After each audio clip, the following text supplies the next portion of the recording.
अगं मला किती त्रास झाला असेल विचार कर जरा. हो ग. बघ ना, जुई काकू पण ना, त्यांनी उगाच सांगितलं मंजू आंटीला. अरे पण आऊनी काही चुकीचं नाही सांगितलं. तुझा विचार नाही ना बदलला. अगं असा कसा विचार बदलेल माझा? आणि माझ्या विचारांपेक्षा ना मम्माचा विचार कसा बदलता येईल याचा आपण दोघांनी मिळून विचार केला पाहिजे. मालिका मावशीचा विचार कधी बदलेल ना काय माहित. नाही, तो तिची अट पूर्ण झाल्यावरच बदलेल. खूप हट्टी आहे मालिका मावशी. मला ना कधी कधी असं वाटतं की सगळ्यांचा विचार करणं सोडून पळून जावं. यार तू तू तू सा एकदम.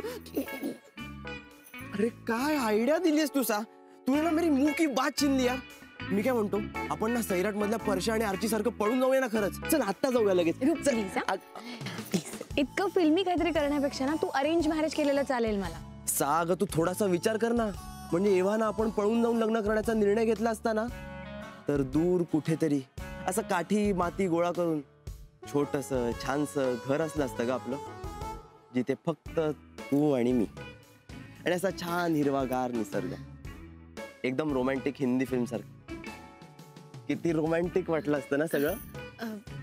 इतकं सोपं नसतं ते. मला माहितीये ते सोपं नसतं. आणि म्हणून तर कौतुक वाटतं या पळून जाऊन लग्न करणाऱ्यांचं. कसं मॅनेज करत असतील ग ते? हिम्मत लागते त्याला. हिम्मत? तू मला चॅलेंज देऊ नकोस बर का. जर मी ही गोष्ट मनावर घेतली ना तर काही होऊ शकतं. तुला आत्ताच्या आत्ता पळवून नेऊ शकतो मी. खरंच की काय? तुला बघायचंय? हा, तू एक काम कर, तू गाडीत बस आणि तुला आत्ताच्या आत्ता पळवून नेतो आणि ऑफिसला सोडतो. चल.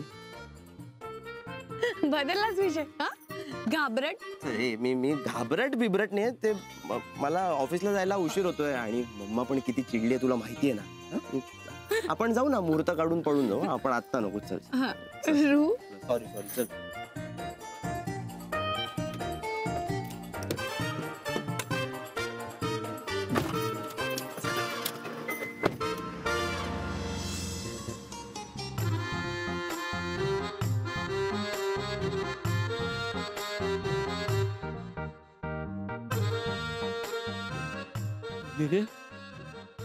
काय ऐकतो रे मी?